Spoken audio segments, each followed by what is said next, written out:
इस video lecture का content है बच्चों important theorems on continuous function. ठीक है ना।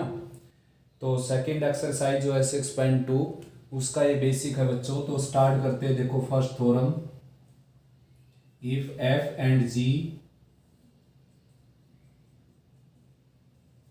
Are two continuous function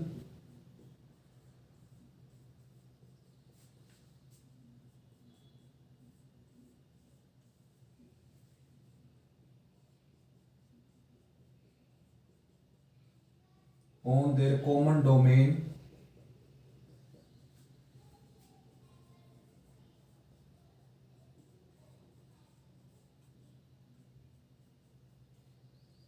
domains D. ठीक है ना। अगर f और g दो ऐसे फंक्शन हैं जो कंटिन्यूअस हैं, उनकी कॉमन डोमेन d के ऊपर, तो बच्चों f प्लस जी जो होगा वो जो फंक्शन आएगा f प्लस जी वो क्या हो जाएगा, continuous function. f plus G is continuous on their common domain D, यानी कि जो उनकी कॉमन डोमेन डी आई थी उसके ऊपर उनका सम भी क्या हो जाएगा, कंटिन्यूअस। सेकंड है बच्चों f plus G is also continuous on D. Third है f डॉट जी यानी कि f into G is also continuous on D. Fourth है बच्चों f by G is also continuous on D provided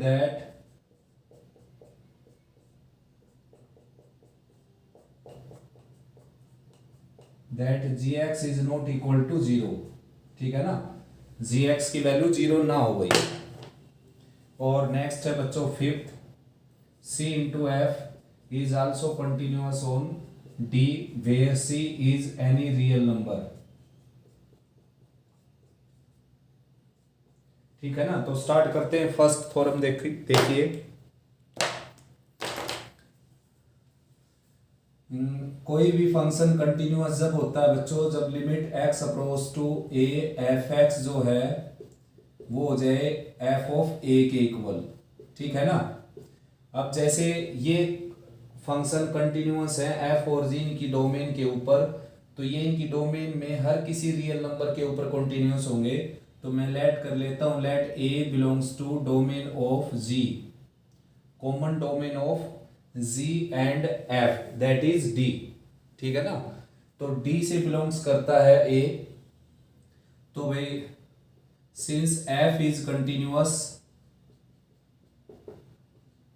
on d, therefore f is also continuous on a, and therefore limit x approach to a fx equal to f of a। ठीक है ना।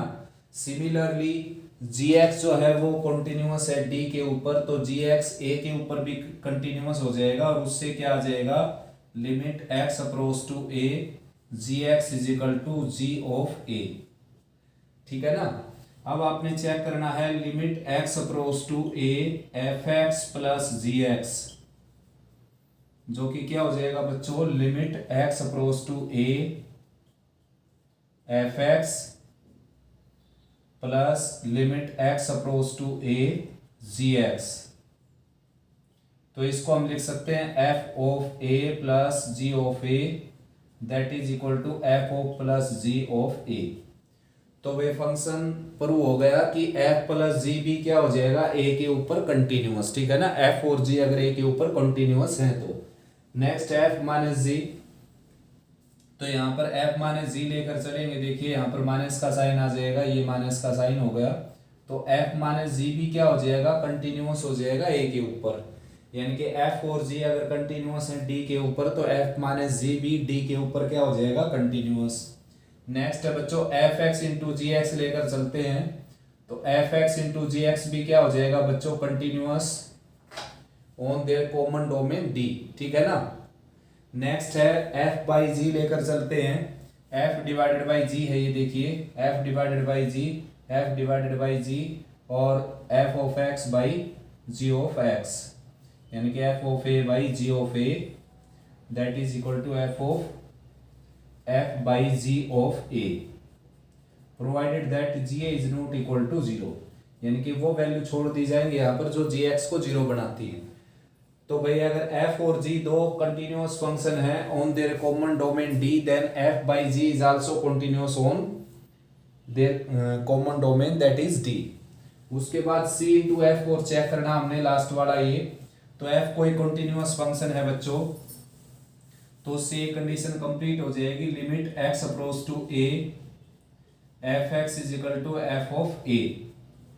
ठीक है ना। अब हमने check करना है एफ ऑफ एक्स की लिमिट, यहाँ पर c of f of x के ऊपर लिमिट।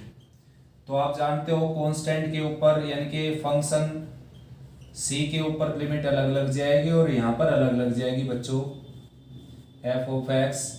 अब सी के ऊपर जो लिमिट लगेगी, सी एक कांस्टेंट फंक्शन है, कांस्टेंट के ऊपर लिमिट अप्लाई करती नहीं और ये बच जाएगा और इसकी जगह क्या लिख सकते हैं हम, एफ ऑफ ए। तो देखिए सी एफ एक्स किसके इक्वल आ गया, सी एफ ऑफ ए के equal, therefore this function is also continuous on D. यानी कि कंक्लूजन ये निकलता है अगर एफ और जी दो फंक्शन हैं जो कंटिन्यूअस है किसी इंटरवल के ऊपर या किसी पॉइंट के ऊपर, तो उनका जो सम डिफरेंस प्रोडक्ट कोसेंट होगा वो उसके ऊपर डेफिनेटली क्या होगा, कंटिन्यूअस। कोसेंट में केवल एक आपने कंडीशन अप्लाई करनी है, lower part is not equal to zero, उन वैल्यू को छोड़ देना है जिनके कारण लोअर पार्ट जीरो बनता हो। और किसी स्केलर से अगर मल्टीप्लाई कर दें फंक्शन को, तो स्टार्टिंग में अगर वो कंटिन्यूअस था तो स्केलर से मल्टीप्लाई करने के बाद भी जो ऑब्टेन्ड फंक्शन होगा वो डेफिनेटली क्या होगा, कंटिन्यूअस। नेक्स्ट है बच्चों second theorem, constant is a continuous function. Constant function is continuous function.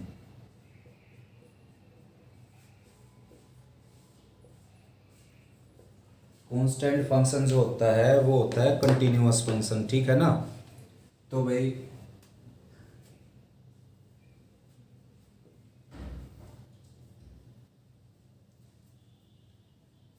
तो स्टार्ट करते हैं। ये है f x is equal to के,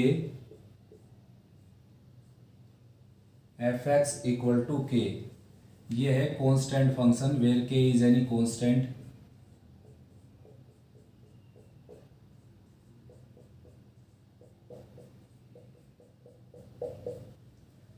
तो भाई बच्चों लेट कर लेते हैं, let a belongs to are.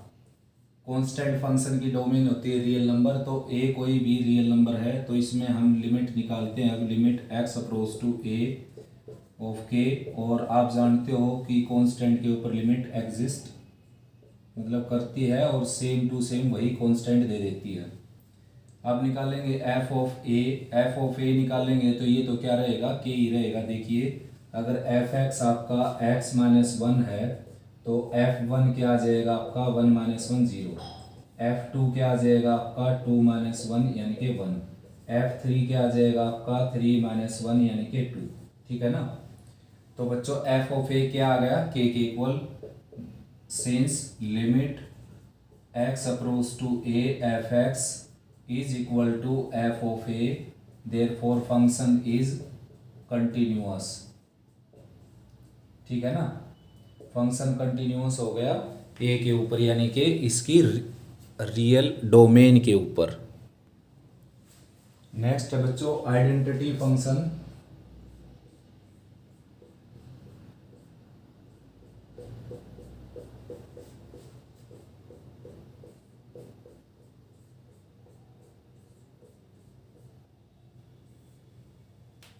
Identity function जो होता है ये होता है कंटिन्यूअस फंक्शन। तो आइडेंटिटी फंक्शन इस तरह के फंक्शन को बोलते हैं भाई बच्चों, x बिलोंग्स टू रियल। तो लेट कर लेते हैं a बिलोंग्स टू रियल, ठीक है ना। तो LHL निकाल देते हैं, limit x approach to a negative और f ऑफ x। तो यहाँ पर क्या आ जाएगा, a आ जाएगा वो जो एग्जिस्ट करता है जो कि, ठीक है ना, a एक रियल नंबर है। तो कॉमन लिमिट ही निकाल देते हैं, LHL RHL दोनों इकट्ठी। एफ ऑफ ए निकालेंगे तो ये क्या आ जाएगा बच्चों, ए एक्स आ जाएगा यानी कि ए आ जाएगा सॉरी। और since limit x approach to a f of x is equal to f of a, therefore function is continuous on all real x, सभी रियल नंबर के ऊपर क्या हो जाएगा ये कंटिन्यूअस। नेक्स्ट है बच्चों, every polynomial function is continuous function, every polynomial function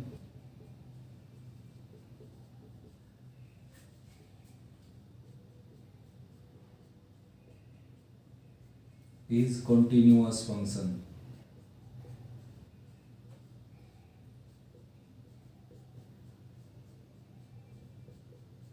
ठीक है ना, प्रत्येक पोलिनोमियल फंक्शन क्या होता है, continuous function.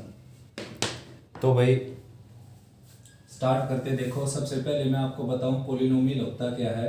A function which is in the form of a naught a1x a2x square a naught a1x plus a2x square plus a3x cube and सोन प्लस anx raise to the n, where n belongs to whole number, यानी कि जो power है बच्चों वो क्या है यहाँ पर होल नंबर, ठीक है ना। और जो कोफिशिएंट है a naught a1 a2 a3 and so an, ये सारे क्या हैं, ये सारे कोफिशिएंट क्या हैं, रियल, ठीक है ना। तो इस तरह की एक्सपेंशन जो होती है उसको पोलिनोमियल बोलते हैं। जैसे कि कांस्टेंट फंक्शन भी क्या होता है, पोलिनोमियल, क्योंकि उसमें x की पावर क्या हो जाती है 0। जैसे ये है, इसको भी आप, ये पोलिनोमियल है और साथ में क्या है कांस्टेंट फंक्शन, ठीक है ना। ये क्या है, लीनियर फंक्शन, ये है बच्चों लीनियर फंक्शन, ये भी पोलिनोमियल फंक्शन है। ये है क्वाड्रेटिक फंक्शन, ये भी पोलिनोमियल फंक्शन है। ये है क्यूबिक फंक्शन। तो ये सारे क्या होते हैं, पोलिनोमियल फंक्शन। कंडीशन केवल एक ही है, कोफिशिएंट क्या हो, रियल, और पावर क्या हो, होल नंबर। जैसे कि ये है, ये पोलिनोमियल नहीं है बच्चों, क्योंकि इसका जो कोफिशिएंट है वो रियल नहीं आया। ये भी पोलिनोमियल नहीं है, क्योंकि इसकी जो पावर है वो होल नंबर नहीं है। ये भी पोलिनोमियल नहीं है बच्चों, इसकी पावर जो है -1 होगी। तो पावर क्या हो, होल नंबर हो, और कोफिशिएंट क्या हो, रियल हो, तब जाकर उसको बोलते हैं हम पोलिनोमियल। तो अब इसको प्रूव करते हैं हम कि ये जो पोलिनोमियल है ये सभी रियल नंबर के ऊपर क्या होता है, कंटिन्यूअस। मतलब इसका ग्राफ बनाएं तो इसका ग्राफ कहीं से भी टूटेगा नहीं, ऐसे स्मूथली चलता रहेगा, ठीक है ना। तो भाई PMI यानी कि प्रिंसिपल ऑफ मैथमेटिकल इंडक्शन से प्रूव करेंगे हम, जो 11th क्लास में पढ़ी थी हमने। तो सबसे पहले मैं पुट करता हूँ, put n equal to 0, n equal to 0 लेंगे तो ये आ जाएगी स्टेटमेंट, ठीक है ना। f(x) आ जाएगा आपका a note which is a constant function, which is a constant function, hence continuous for all real x।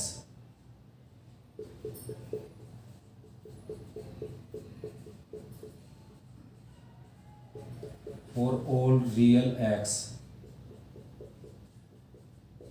ठीक है ना। हमने प्रूव किया था अभी कि कांस्टेंट फंक्शन कंटिन्यूअस होता है। फिर n की जगह 1 लेते हैं बच्चों, 1 लेंगे तो f(x) आपका आ जाएगा यहाँ तक 1 पावर तक, यानी कि a naught plus a1x, which is the sum of constant and multiple identity function. ये है मल्टीपल आइडेंटिटी, ये दोनों हमने कंटिन्यूअस प्रूव किए थे। देखो कांस्टेंट प्रूव कर लिया कंटिन्यूअस, और आइडेंटिटी कंटिन्यूअस प्रूव कर लिया। तो मैंने ये भी प्रूव किया, देखो इसी वीडियो में, C/F, यानी कि पहली थोड़े में प्रूव किया था कि कोई फंक्शन अगर कंटिन्यूअस है तो उसको स्केलर से मल्टीप्लाई करेंगे तो वो रिजल्ट भी क्या होगा, कंटिन्यूअस। तो आइडेंटिटी को कंटिन्यूअस प्रूव कर चुके हम। अब इसको हमने a1 से मल्टीप्लाई कर दिया तो रिजल्टेड ये फंक्शन है, ये भी क्या हो जाएगा, कंटिन्यूअस, ठीक है ना। और फिर ये बात भी प्रूव कर चुके हम इसी वीडियो में कि sum of two continuous function is also continuous. तो मैं डायरेक्ट ले देता हूँ बेटा, स्पेस की कमी मेरे पास, इज आल्सो कंटिन्यूअस। ये सारी बातें जो मैंने बोली हैं आपको, ये आपने यहाँ पर एक्सप्लेन करनी, लिखनी है, ठीक है ना। कि भाई ये कांस्टेंट फंक्शन है जो कि कंटिन्यूअस होता है, ये मल्टीप्लाई आइडेंटिटी फंक्शन है, आप सीधा इसको कंटिन्यूअस बोल सकते हो। Now sum of two continuous function is also continuous function. अब लेट कर लेता हूँ k के लिए, let f(x) is continuous at x equal to k। तो एफ एक्स आ जाएगा आपका, देखिए a naught a1x a2x² plus and so on a k x raise to the के। ठीक है ना। तो ये फंक्शन भी क्या हो गया बच्चों, कंटिन्यूअस फंक्शन लेट कर लिया हमने ये। अब पुट करना हमने n की जगह k+1, put n equal to k+1, n की जगह k+1 पुट करेंगे तो ये आ जाएगा एफ एक्स बन जाएगा आपका a naught a1x a2x² a3x³ and Son plus ak+1 x raise to the k+1। ठीक है ना। अब प्रीसीडिंग टर्म लिख देते हैं उसकी, एफ एक्स ये हो जाएगा a naught a1x a2x² and so on a k x raise to the k plus ak+1 x raise to the k+1। ठीक है ना, आया समझ में। तो या फिर क्या कर ले, देखो प्रीसीडिंग टर्म लिखने की बजाय क्या है, इसमें से x कॉमन ले लेते हैं बच्चों। x कॉमन ले लिया मैंने, ये आ गया a1 plus a2x plus a3x² and so ak+1 and x raise to the k। अब देखो बच्चों ये जो है ये पोलिनोमियल हो गया जिसकी डिग्री क्या है k। ठीक है ना, ये हो गया पोलिनोमियल जिसकी डिग्री क्या है k। तो ये पोलिनोमियल क्या हो गया, कंटिन्यूअस फंक्शन। लेट कर चुके हम इसको कि k डिग्री वाला जो पोलिनोमियल है वो कंटिन्यूअस फंक्शन है, लेट किया हमने। तो ये पोलिनोमियल जो है, ये जो है k डिग्री वाला पोलिनोमियल, ये कंटिन्यूअस लेट कर चुके हम। आइडेंटिटी फंक्शन कंटिन्यूअस होता है ही, और पहली थ्योरम में हमने प्रूव किया था कि product of two continuous function is also continuous function. ये कांस्टेंट फंक्शन है, ये भी क्या होता है, continuous function, and sum of two continuous function is also continuous function. Therefore it is continuous when n equal to k+1, hence it is continuous for all n and n belongs to whole number। ठीक है भाई बच्चों, तो प्रत्येक polynomial function क्या हो जाएगा, continuous function सभी रियल नंबर x के ऊपर, क्योंकि पोलिनोमियल की जो डोमेन होती है वो होती है रियल। अब कोई भी पोलिनोमियल आपके सामने मिल जाए, सारे कंटिन्यूअस होते हैं। कांस्टेंट कंटिन्यूअस होता है, लीनियर फंक्शन कंटिन्यूअस होता है, आइडेंटिटी कंटिन्यूअस होता है, क्वाड्रेटिक पोलिनोमियल कंटिन्यूअस होता है, क्यूबिक पोलिनोमियल कंटिन्यूअस होता है, क्वार्टिक पोलिनोमियल कंटिन्यूअस होता है, पेंटिक पोलिनोमियल कंटिन्यूअस होता है, एक्सिक एंड सोन। सारे के सारे पोलिनोमियल एवरी डिग्री में क्या होते हैं, कंटिन्यूअस। ठीक है ना।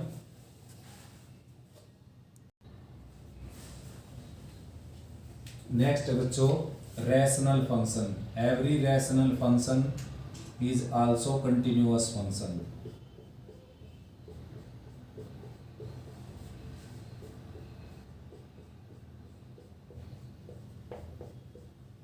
तो भाई px by qx is a rational function where qx is not equal to 0।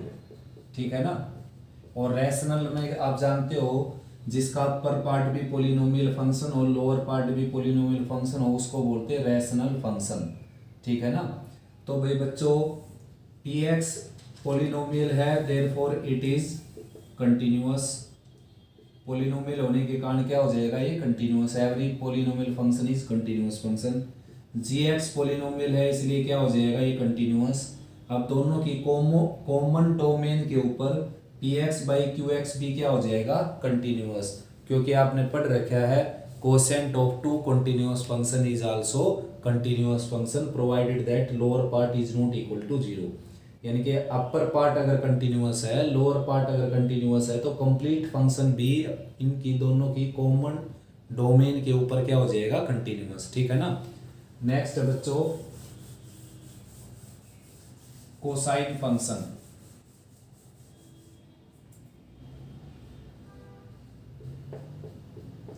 Cosine function भी क्या होता है बच्चों, अपनी डोमेन के ऊपर कंटिन्यूअस। इसकी डोमेन होती है रियल नंबर। ठीक है ना। x की जगह कोई भी रियल नंबर रख सकते हो आप। तो कोसाइन फंक्शन क्या होता है बच्चों, कंटिन्यूअस फंक्शन। तो प्रूव कैसे करना, आपने LHL निकालेंगे। देखो limit x approaching 0 from negative side. A क्या लेट कर लिया हमने, let a be any real number, ठीक है ना, कोई भी एक रियल नंबर लेट कर लिया हमने, ये ए बिलोंग्स टू आर। तो कोस एक्स सब्स्टिट्यूशन करने की वैसे ज़रूरत है नहीं, आपको पुट करना चाहे तो यहाँ पर पुट करेंगे, एक्स की जगह ए माइनस एच, लिमिट हो जाएगी आपकी एच अप्रोच टू जीरो, यहाँ पर ए माइनस एच पुट करेंगे, ए से कैंसिल होकर एच अप्रोच टू जीरो, यहाँ पर कोस ए माइनस एच। अब यहाँ पर जीरो पुट करेंगे तो क्या आ जाएगा, यहाँ पर कोस ए, ठीक है ना। फिर आर एच एल अगर निकालें हम इसकी आर एच एल, तो limit x approach to zero a positive cos x, तो यहाँ पर भी पुट करेंगे हम ए प्लस एच, तो क्या आ जाएगा ये कोस ए, ठीक है ना। और एफ ऑफ ए निकालेंगे अगर, तो एफ ऑफ ए भी क्या आ जाएगा, कोस ए, ठीक है ना। Since L H L equal to R H L equal to f of a, therefore function is continuous at x equal to a, fx is continuous at x equal to a belongs to r, ठीक है ना। तो भाई बच्चों जिस तरह आपने cosine function को प्रूव किया कि ये कंटिन्यूस होता है, ऐसे ही sine function, tangent function, cotangent function, secant function, cosecant function, ये सारे क्या होते हैं बच्चों, 6 के 6 फंक्शन कंटिन्यूअस फंक्शन अपनी डोमेन के ऊपर। कोई भी फंक्शन कंटिन्यूअस फंक्शन नाम पड़ता है उसका, अगर वो कंटिन्यूअस है तो वो इसका मतलब वो अपनी पूरी डोमेन के ऊपर क्या है, कंटिन्यूअस। मान लो कि साइन की जैसे कोस की डोमेन है रियल, और ये 1 के ऊपर डिसकंटिन्यूअस हो जाए तो फिर आप इसको कंटिन्यूअस फंक्शन नहीं बोल सकते, ठीक है ना। कंटिन्यूअस उसका नाम तभी पड़ेगा जब वो अपनी पूरी डोमेन के ऊपर क्या होगा, कंटिन्यूअस होगा। नेक्स्ट बच्चों मॉडुलस फंक्शन।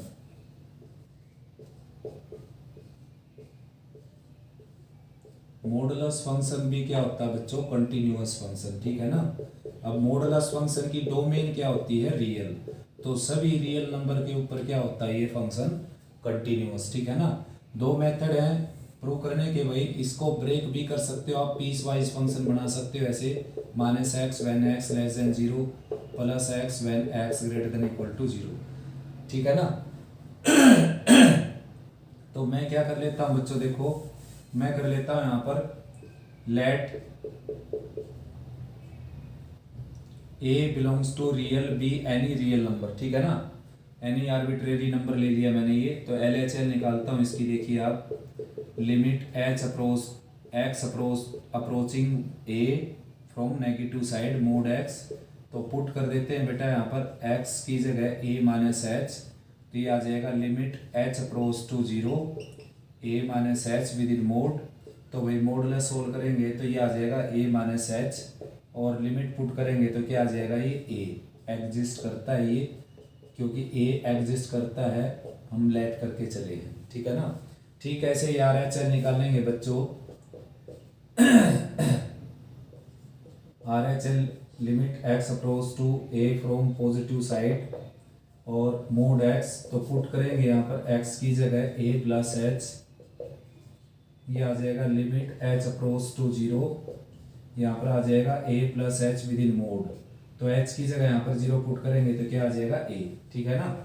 तो L H L R H L आ गई, फिर हमने निकालनी एफ ऑफ ए, तो एफ ऑफ ए की वैल्यू क्या आ जाएगी यहाँ पर ये आ जाएगा ए का मॉडुलस क्या आ जाएगा ए, तो since L H L equal to R H L equal to f of a, therefore function is continuous for all real x.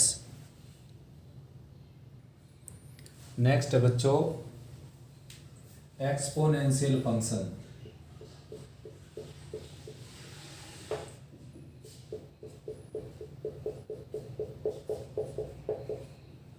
Exponential function भी क्या होता है भाई, अपनी डोमेन के ऊपर क्या होता है, कंटिन्यूअस, ये होता है बच्चों exponential function, x belongs to क्या होता है, रियल, ठीक है ना। तो ये फंक्शन भी अपनी डोमेन पर क्या होता है, कंटिन्यूअस फंक्शन। तो चेक करते हैं, देखो let a belongs to R be any arbitrary real number, तो एल एच एल निकालते हैं बच्चों, limit x approach to a negative और e raise to the x, तो डायरेक्ट लिख सकते हैं भाई e raise to the a exist, ठीक है ना। और फिर आर एच एल निकालते हैं limit x approach to a positive और e raise to the x, ये भी क्या कर गया एग्जिस्ट, ठीक है ना। तो फिर निकालते हैं एफ ऑफ ए भी क्या आ गया e raise to the a, तो since L H L equal to R H L equal to f of a, therefore function is continuous at x equal to a and a belongs to real number.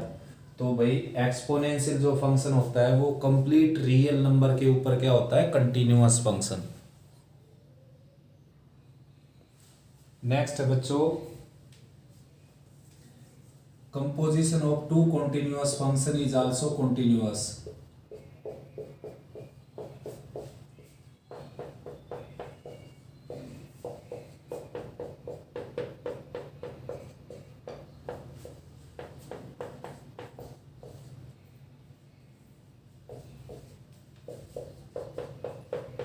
तो भाई जैसे f और g दो continuous function है, तो f और g और दोनों के दोनों क्या होंगे कंटिन्यूअस फंक्शन।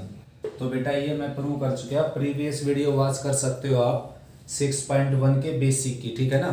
उसमें मैंने ये प्रूव कर दिया था कि composition of two continuous function is also continuous function, ठीक है ना। नेक्स्ट है भाई modulus of a continuous function is also continuous function, यानी कि अगर कोई फंक्शन कंटिन्यूअस है तो उसका मॉडुलस भी क्या हो जाएगा continuous function. Modulus of continuous function, modulus of a continuous function, continuous function is also continuous function, ठीक है ना। तो भाई since F x is continuous, F x अगर कंटिन्यूअस है, ये ऐसा दे रखा है देखो यहाँ पर, तो therefore limit x approach to a f x is equal to f of a, ऐसा हो जाएगा बच्चों। अब इसको चेक करते हैं हम, देखो लिमिट एक्स अप्रोच टू ए और एफ ऑफ एक्स। तो सबसे पहले तो बात करते हैं ए क्या है, ए कोई भी रियल नंबर है जो बिलोंग्स करता है इसकी डोमेन से, ठीक है ना, यानी कि इसकी डोमेन क्या है रियल। तो भाई बच्चों ए पर चेक करते हैं इसको। अब लिमिट क्या है बच्चों, मोड के अंदर प्रवेश कर जाएगी आपकी लिमिट, ठीक है ना। और ये क्या हो जाएगा, ये आ जाएगा एफ ऑफ ए, तो इसको आप एफ ऑफ ए बोल सकते हो आप बेटा पॉजिटिव नंबर के लिए, यानी कि ये तो प्लस माइनस का साइन आएगा, वही इतना ही काफी है लिखना। तो limit x approach to a f of x with in mod is equal to f of a. तो बच्चों क्या होगा कि modulus of a continuous function is also continuous, यानी कि कोई फंक्शन अगर कंटिन्यूअस दे रखा है तो उसका अगर मॉडुलस ले देंगे हम, तो जो ऑब्टेन्ड फंक्शन आएगा वो भी क्या होगा अपनी डोमेन के ऊपर कंटिन्यूअस। नेक्स्ट बच्चों greatest integer function,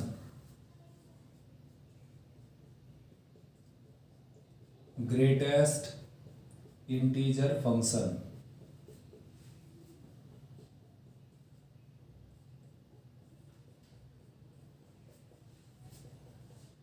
is continuous at non integer. Non integer पर क्या होता है बच्चों ये कंटिन्यूअस, ठीक है ना। इंटीजर पर क्या होता है ये डिसकंटिन्यूअस। तो प्रूव करते हैं भाई बच्चों इसको।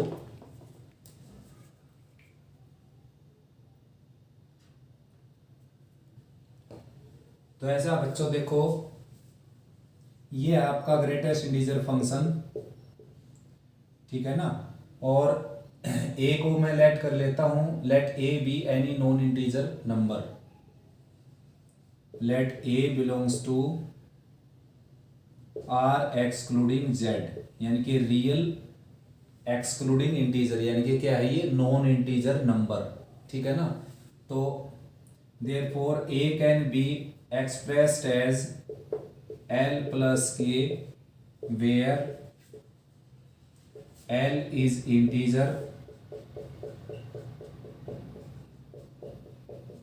And k is decimal number, decimal part. ये इंटीजर पार्ट आपका और ये डेसिमल पार्ट। जैसे सिंपल कॉमन सेंस की बात है बच्चों, जैसे 3.4 है, अगर ये डेसिमल नंबर है तो इंटीग्रल पार्ट क्या हो जाएगा इसका, इंटीग्रल पार्ट हो जाएगा इसका 3, ठीक है ना। और डेसिमल पार्ट क्या हो जाएगा बच्चों इसका, डेसिमल पार्ट हो जाएगा इसका 4। आया समझ में? तो ठीक ऐसे ही ए को ऐड कर लिया मैंने l प्लस के, l इसका इंटीग्रल पार्ट और k इसका डेसिमल पार्ट। अब स्टार्ट करते हैं बच्चों, LHL निकालते हैं। देखो LHL यानी कि left hand limit, limit x approach to a negative यानी कि from negative side approaching a from negative side greatest integer x। तो यहाँ पर पुट करते हैं बच्चों x की जगह a माइनस एच, तो ये आ जाएगा limit h approach to 0, a plus h put करेंगे तो a से कैंसिल हो जाएगा, यहाँ पर x की जगह आ जाएगा a minus h with in greatest integer. अब देखो बच्चों जो आपका a था उसको हमने एक्सप्रेस किया था यानी कि उसको as a sum of two part, one is integral second is decimal में उसको एक्सप्रेस किया था, तो उसकी वैल्यू रख देते हैं यानी कि l प्लस के रख देते हैं h की जगह, a की जगह, लिमिट h अप्रोच टू 0 और ये आ जाएगा a की जगह रखेंगे हम l प्लस के और माइनस h। देखो बच्चों k जो है वो कोई डेसिमल नंबर है और h भी एक डेसिमल नंबर है क्योंकि वो 0 के बहुत ज़्यादा नज़दीक है, तो 0 के जितना नज़दीक होगा उतना ही वो छोटा हो जाएगा। अब ये इसमें से माइनस होगा अगर, तो ये सारा डेसिमल पार्ट बच जाएगा, l प्लस m बच जाएगा, ये कोई भी, ठीक है ना। तो इसको हम l प्लस m ले लेते हैं, h approach to 0 l plus m, मतलब ये अगर सब्ट्रैक्ट करेगा इसको, जैसे कि आप ये लीजिए कि 3.4 था आपके पास a की वैल्यू 3.4 थी, तो l प्लस के आ जाएगा आपका, l प्लस के की वैल्यू आ जाएगी 3 प्लस 0.4, ठीक है ना। और माइनस का h है ये, तो h क्या है लगभग 0, बिल्कुल 0, ठीक है ना। 0 में और h में कोई डिफरेंस बताने वाला कोई ना कोई इंस्ट्रूमेंट बना है आज तक और ना कोई इंसान बना है, तो यानी कि h और 0, h अप्रोच टू 0 है, तो इसका मतलब ये है कि h अप्रोचिंग टू 0 यानी कि इतना नज़दीक है कि कोई इंस्ट्रूमेंट इनके डिफरेंस को बता ही नहीं सकता। तो भाई अब 0.4 उसमें से सब्ट्रैक्ट होगा तो कुछ ना कुछ एक नया डेसिमल नंबर आ जाएगा, बिल्कुल रिमूव नहीं होगा डेसिमल। देखो रिमूव जब होगा जब h की वैल्यू क्या होगी 0.4 होगी, तब ये कैंसिल होकर 0 बन सकता है ये इतना।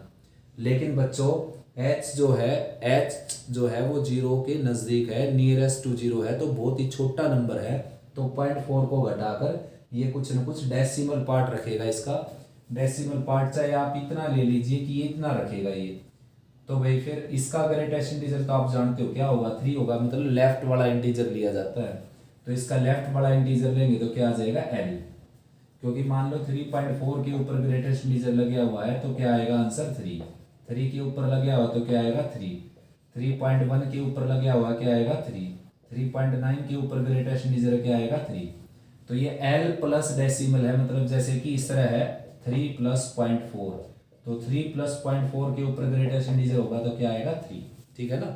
ये आप पहले से जानते हैं ग्रेटेस्ट इंटीजर के बारे में। तो अब इसका आंसर क्या आ गया यहां से l। ठीक ऐसे ही राइट हैंड लिमिट निकालेंगे इसकी, ये आ जाएगा limit x approaching a from right side and x greatest integer, तो पुट करेंगे यहाँ पर x की जगह हम a प्लस एच और लिमिट आ जाएगी बच्चों h अप्रोच टू 0 और यहाँ पर आ जाएगा a प्लस एच। अब a की वैल्यू रख देंगे इसमें हम, limit h approach to 0, a की जगह क्या रखेंगे, a की जगह रखेंगे l प्लस m, ठीक है ना, और प्लस h ऑलरेडी है यहाँ पर। तो अब h की वैल्यू अगर इसमें भरे हम जैसे कि 0.00001, तो फिर भी ये डेसिमल पार्ट बचाएगा इसका और इसका आंसर क्या आ जाएगा l, ठीक है ना। मान लो आपके पास a की वैल्यू है 3.4, तो a की जगह आपने लिख दिया 3 प्लस 0.4 और माइनस में क्या है, यहाँ प्लस में क्या है यहाँ पर h। देखो प्लस में h है यहाँ पर, तो h की वैल्यू क्या होगी 0.000 समथिंग 1, कुछ भी लगा लीजिए, जीरो के बहुत ज्यादा नजदीक। तो अब इसका ग्रेटेस्ट इंटीजर लेंगे तो क्या आएगा बच्चों, 3 आएगा ना, क्योंकि ये क्या होगा 3.4000001। तो इसका ग्रेटेस्ट इंटीजर क्या आ जाएगा 3। आया समझ में? तो भाई बच्चों LHL RHL दोनों क्या आ गई, सेम टू सेम, ये आ गया आपका L। अब f ऑफ a निकालते हैं, f ऑफ a, तो यहाँ पर a रखेंगे बच्चों हम, तो a को हमने ब्रेक कर रखा है l प्लस के में, l इसका इंटीजर पार्ट है, तो ग्रेटेस्ट इंटीजर का आंसर l ही आ जाता है, मतलब इंटीजर, नियरेस्ट इंटीजर। जैसे फिर एग्जांपल दे रहा हूँ मैं 3.4 कुछ भी ले लीजिए, तो इसका ग्रेटेस्ट इंटीजर क्या आएगा 3। तो मैंने अपने इस a को कैसे लिख रखा है 3 प्लस 0.4 की फॉर्म में, तो इसका भी ग्रेटेस्ट इंटीजर क्या आएगा बच्चों 3। ठीक है ना? कोई भी ग्रेटेस्ट इंटीजर में रखा हुआ है तो उसके लेफ्ट वाला इंटीजर लेना होता है हमें। तो भाई तीनों साइड क्या आ गई इक्वल, LHL RHL और f ऑफ a तीनों साइड क्या आ गई बच्चों, तीनों ही टर्म क्या आ गई equal. Therefore function is continuous at a belongs to r excluding z, यानी कि इंटीजर को छोड़कर बाकी सभी रियल नंबर के ऊपर क्या होता है ये कंटिन्यूअस। ठीक है ना? यानी कि डेसिमल नंबर जो होते हैं 3.1 3.2 0.1 0.2 यानी कि इन सब के ऊपर क्या हो जाएगा ग्रेटेस्ट इंटीजर कंटिन्यूअस। ठीक ऐसे ही फ्रैक्शनल पार्ट फंक्शन भी क्या होता है, नॉन इंटीजर के ऊपर क्या होता है, नॉन इंटीजर के ऊपर वो भी क्या होता है बच्चों कंटिन्यूअस। ठीक है ना? फ्रैक्शनल पार्ट फंक्शन इसको बोलते हैं। तो ये नेक्स्ट थ्योरम लिख लीजिए, fractional part function is also continuous for all non integer value. अब ये डिसकंटिन्यूअस कहां पर होता है, ये डिसकंटिन्यूअस होता है इंटीजर के ऊपर। ठीक है ना? Greatest integer function is discontinuous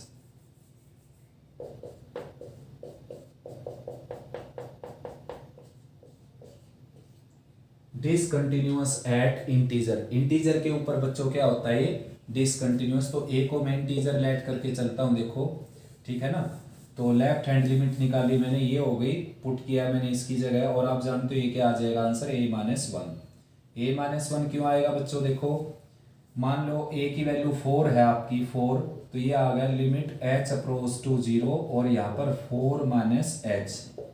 तो भाई h इसमें से अगर माइनस करेगा तो 4 से कुछ न कुछ कम जरूर हो जाएगा। ये h भले ही 0 के नजदीक है लेकिन कंप्लीट नंबर को तो कम कर देगा ना ये, तो 3.9999 कुछ भी छोड़ देगा इसको। और आप जानते हैं इसका ग्रेटेस्ट इंटीजर कौन होता है 3, यानी कि लेफ्ट वाला इंटीजर लेना है। तो सीधी सी बात है भाई, अगर यहाँ पर 4 था तो आंसर क्या आया 3। अगर यहाँ पर 5 होता तो h इसमें से सब्ट्रैक्ट होता तो यहाँ पर 4 पॉइंट समथिंग समथिंग बचता और आंसर क्या आ जाता 4। मतलब अगर यहाँ पर 4 था तो आंसर क्या आया 4 माइनस 1, 5 है तो आंसर क्या आया 5 माइनस 1, तो a था तो क्या आएगा आंसर a-1। ठीक है ना? अब राइट हैंड लिमिट निकालेंगे इसकी, देखो